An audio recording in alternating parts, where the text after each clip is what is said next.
السلام علیکم ورحمۃ اللہ وبرکاتہ۔ سیدھی بات کی روبرو پروگرام میں آپ کا استقبال ہے۔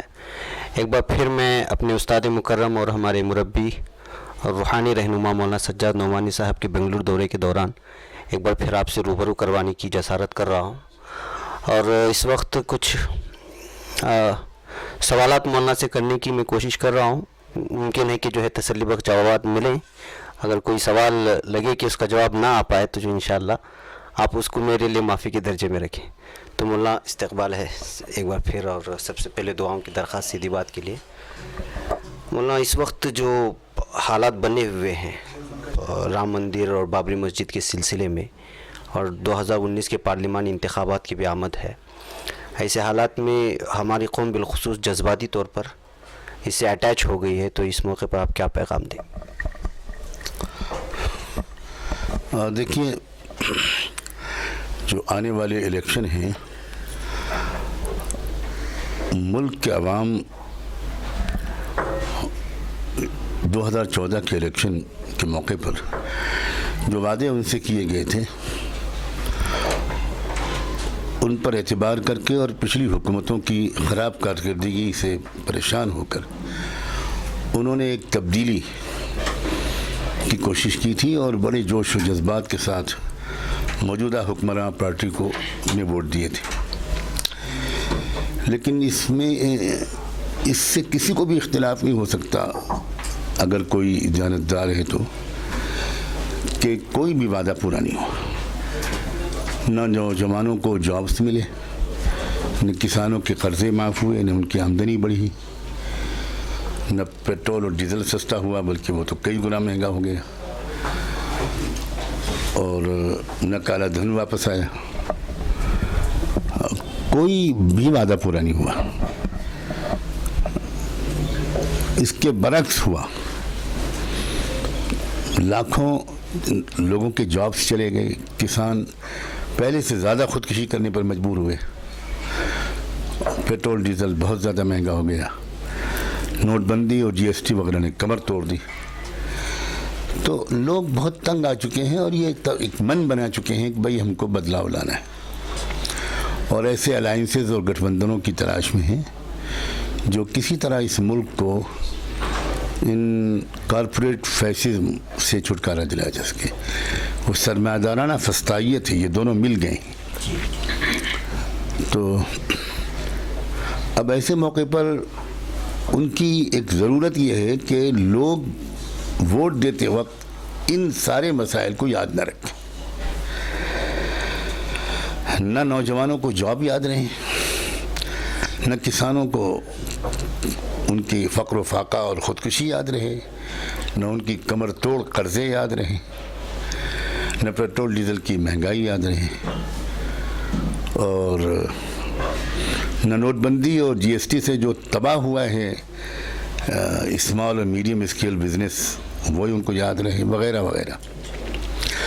اور نہ وہ اسکیمز یاد رہیں جو ہزاروں لاکھوں کروڑ روپے لے کر لوگ بھاگے ہیں، اور نہ ملک کی موجودہ معاشی حالت کے جو اس وقت ملک کے بڑے سرمایہ دار ہیں وہ کل 20,000 ہیں، جن کی آمدنی گویا 1,000 کروڑ سے زیادہ ہے یا اس سے بھی زیادہ۔ 20,000 میں سے 14,000 لوگ اپنی پوری دولت لے کر ملک چھوڑ چکے ہیں۔ ملک بہت ریزرو منی کے اعتبار سے قلاش ہو چکا ہے۔ تو ایسے موقع پر ان کی ایک ضرورت یہ ہے کہ وہ کوئی نشہ پلائیں ووٹ دینے والوں کو، کوئی نشے کی کیفیت ہونی چاہیے۔ نشے کی کیفیت میں انسان اپنے ہوش آواز میں تو رہتا نہیں۔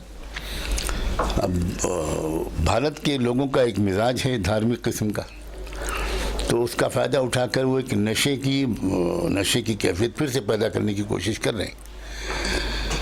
لیکن مجھے یہ امید ہے کہ 2090-92 کے بعد سے اب تک 20 سال میں گنگا میں بہت پانی بہہ چکا ہے، اور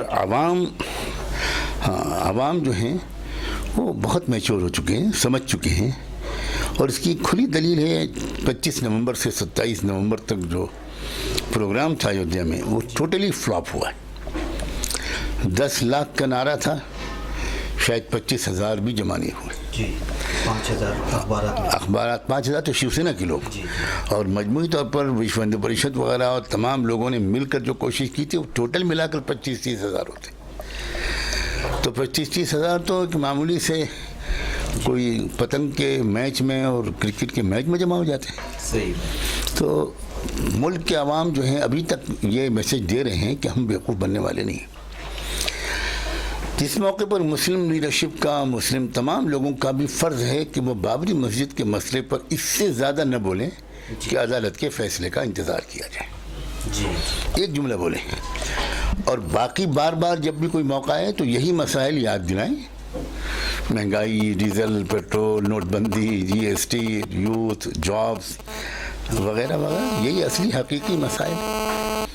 اور امید ہے کہ اس امتحان میں ہمارا ملک بھی کامیاب ہوگا اور مسلمان بھی. مولانا آپ ایک تحریک لے کے چلے ہیں کہ جو ہے ملک کے جن کو اکثر اقلیتوں کا نام دیا جاتا ہے لیکن ہیں اکثریت میں, تو ان کو جو تحریک چل رہی ہیں اور آپ جو کارنر میٹنگز کر رہے ہیں اس میں کچھ آپ کو اثر دکھ رہا ہے؟ اگر اثر نہ دکھ رہا ہوتا تو آپ کے کرناٹکا میں یہ کمبینیشن نہ بنا ہوتا رولنگ. یہ خود اس بات کی دلیل. جے ڈی ایس جو ہے وہ او بی سیز کی علامت ہے, او بی سیز کی پہچان ہے. ہر پارٹی جو ہوتی ہے وہ کسی پرٹیکولر کاسٹ کی خاص طور پر نمائندگی ہوتی, نمائندہ ہوتی. جیسے مثال کے طور پر لالو پرساد کی آر جے ڈی ہے, وہ یادو ڈومینیٹڈ, یادو اور مسلمانوں کی سپورٹ سے بنی ہوئی ایک او بی سی کی پارٹی ہے. اسی طرح مثلاً سماجوادی پارٹی وہ بھی او بی سیز کی پارٹی ہے, یا مثلاً بہوجن سماج پارٹی وہ بیسیکلی ایس سی جو لوگ ہوتے ہیں شیڈول کاسٹ, یہ ان کی قیادت والی پارٹی ہے. اسی طرح جے ڈی ایس جو ہے یہ او بی سی کی پارٹی. تو او بی سیز کو رولنگ پارٹی بنانا اور دوسری بڑی پارٹی کو اس کو سپورٹ کے لیے تیار ہو جانا, یہ ملک کے بدلتے ہوئے رجحان کی دلیل ہے. اب آپ نظر انداز نہیں کر سکیں گے آئندہ آنے والے سالوں میں اس دبے کچلے مظلوم طبقے کو. اب یہ ہماری دانشمندی کا امتحان ہے کہ ہم کس طرح ان سب کو ایک کامن منیمم پروگرام کی لڑی میں پروئیں اور ان کو ایک متحدہ طاقت بنائیں. ان کے اندر بھی چھوٹی چھوٹی اور بڑی بڑی الگ الگ تحریکیں چل رہی ہیں. اب ضرورت اس بات کی محسوس ہوتی ہے کہ الگ الگ جب تک کام کریں گے تب تک اس کا وہ نتیجہ نہیں نکلے گا. اکٹھا ہونی چاہیے, مربوط کوشش ہونی چاہیے. لیکن ہم مسلمانوں کے اندر بھی تو الگ الگ ہزاروں لوگ الگ الگ کوشش کرتے ہیں. تو جب ہم خود ایک قیادت کے نیچے جمع نہیں ہو پاتے تو ہم کسی اور سے اس کی امید یا شکایت کرنے کا بھی زیادہ حق نہیں رکھتے. لیکن کوشش جاری ہے, اور مجھے لگتا ہے کہ کوئی ایسا الائنس ریجنل پیمانے پر الیکشن کے وقت تک بن جائے گا 2019 تک. مولانا ایک یہ تو سیاسی سوالات ہوئے, ایک سوالات آپ تو جانتے ہی ہیں کہ جو اس وقت ہمارے خود امت مسلمہ کے کیا حالات ہیں. بہت سارے اختلافات کے درمیان ایک اور اختلافات ابھی حالیہ دنوں میں ہوا اور اب وہ خون تک بہانے تک ہو گیا ہے. ایسے اختلافات کے لیے آپ کچھ پیغام دینا چاہتے ہیں, بالخصوص بنگلہ دیش کے جو واقعات پیش آئے اس کے مد نظر؟ بہت ہی حساس موضوع چھیڑ دیا ہے آپ نے. تحریکوں کی جو ابتدا ہوتی ہے بڑے اخلاص کے ساتھ, مجاہدوں قربانیوں کے ساتھ ہوتی ہے, لیکن جب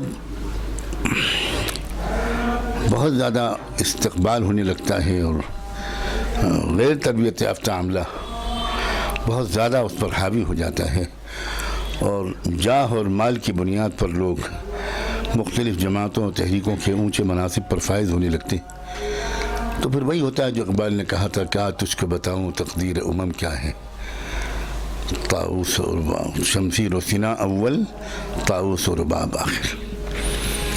اب یہ بہت ہی سخت دکھ کی بات ہے اور اس کی کوئی توجیہ نہیں کی جا سکتی اس کے سوا کہ ایسے موقع پر جب کہ ہم رونا رو رہے تھے, احتجاج کر رہے تھے, بلکہ شرمندہ ہو رہے تھے,